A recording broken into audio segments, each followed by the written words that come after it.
Então nós recebemos o chamado do louco, nós passamos a discernir as coisas junto do mago, nós reconhecemos o infinito oceano do Espírito ao nosso redor junto da alta sacerdotisa, nós entendemos que o nosso corpo é parte da grande Mãe Natureza junto da Imperatriz. Nós encontramos o 0, o 1, o 2, o 3 e agora nós entramos no 4. Nós chegamos ao Imperador. Uma forma da gente ilustrar o Imperador junto da Imperatriz é o seguinte. A Imperatriz pode ser vista naquele momento onde você, sendo pai ou mãe de uma criança, simplesmente deve observá-la crescer de forma natural. A Imperatriz não pode apressar o crescimento de uma pessoa. A Imperatriz não pode fazer com que a criança de 5 anos passe a ter 15. Isso se trata de uma lei natural. Isso são os arcanos do tarô. A Imperatriz é o momento onde você não consegue dizer como as coisas precisam crescer. Você simplesmente aceita que a natureza é orgânica. O Imperador foi ilustrado aqui por Zeus, o rei do Olimpo, o deus dos deuses. Zeus, ele é neto de Gaia, ele é neto da Imperatriz. Observando então dessa forma, nós entendemos que a Mãe Natureza, a Mãe Terra, ela precede a civilização. É simplesmente a natureza selvagem como ela é. Porém, quando Zeus toma o poder diante do Olimpo, ele passa a ser aquele que traz civilização. É o momento onde as regras começam a ser criadas. Esse é o Imperador. Na mitologia, o Zeus é aquele que dita e legisla as leis do homem. Ele ensina e ele mostra como a civilização deve seguir. Então o Imperador é aquele que dá contenção e estrutura para a natureza da Imperatriz. Enquanto a Imperatriz é a árvore, a natureza viva, o Imperador é o móvel que foi construído a partir daquela árvore. Enquanto a Imperatriz é o próprio solo, o Imperador são as casas que são construídas acima do solo. Então, Zeus, como neto de Gaia, é aquele que vem depois de 2 gerações trazendo a ordem para o caos. Observe que nessa ilustração do Imperador, Zeus aparece sentado num trono e abaixo dele pequenas pessoas.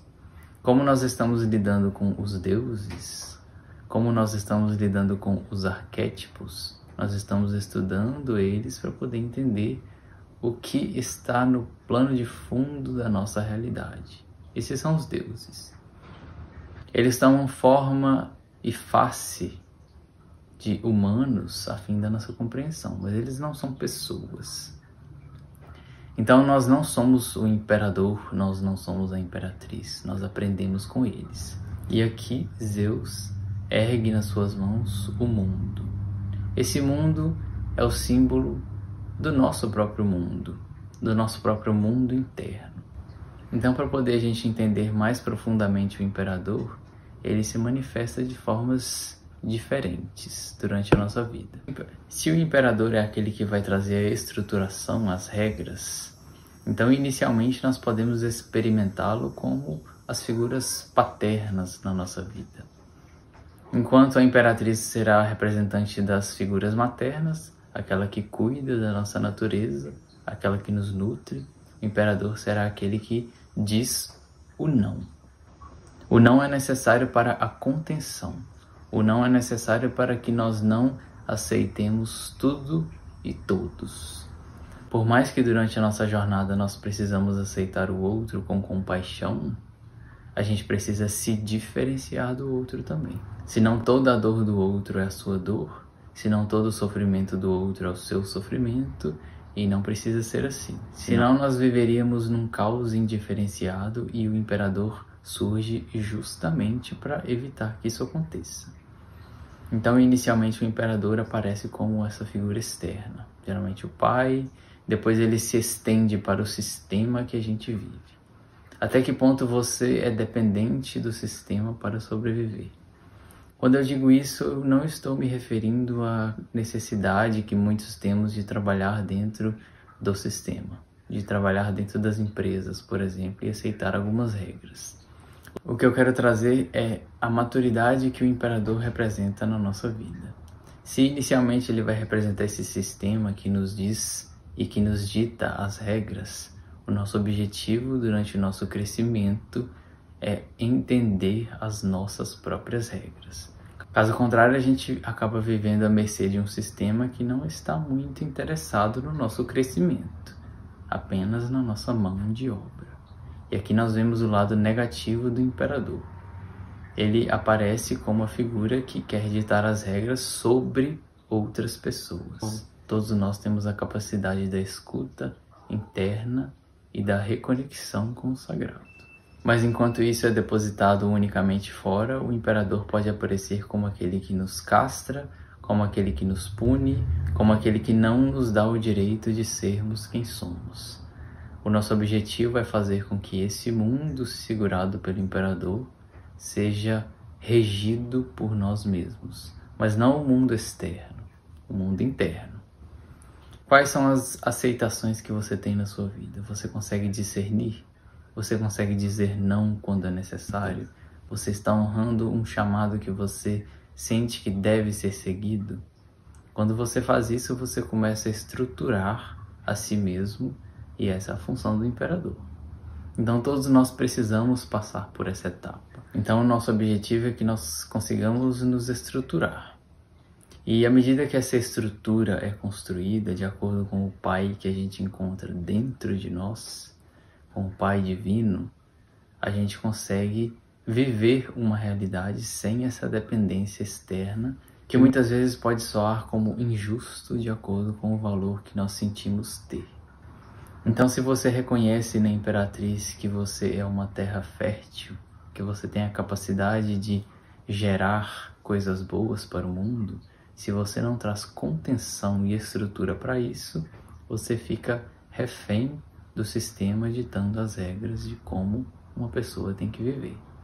E geralmente, como eu disse, o sistema não está muito interessado no nosso crescimento, porque com isso ele nos mantém de alguma forma como os eternos trabalhadores. E o imperador nos convida a sermos imperadores da nossa própria vida. O objetivo aqui não é que você se torne uma autoridade diante de outras pessoas. Isso pode ser uma consequência. O objetivo é que você se torne autoridade de si mesmo. Naturalmente, a vida te convocará futuramente para ser autoridade de outros. E a sua atuação posterior a isso dependerá da sua construção interna.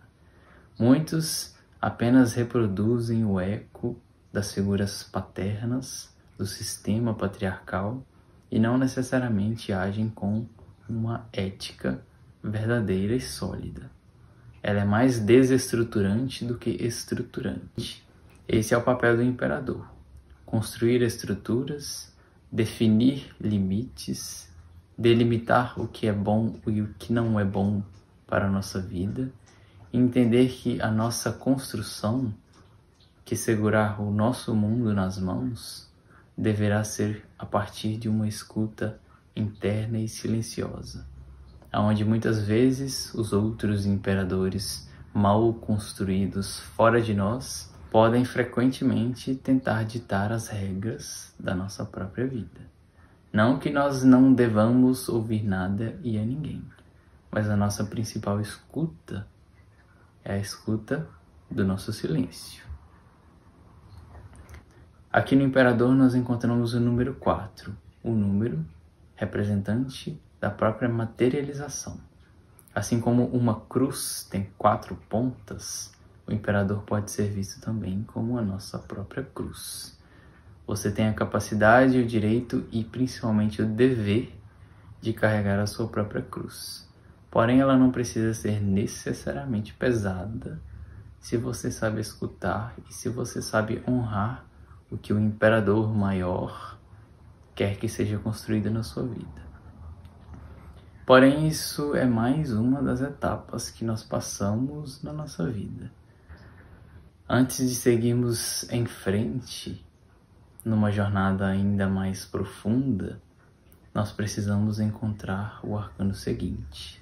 Nós precisamos aprender e ouvir junto do Hierofante.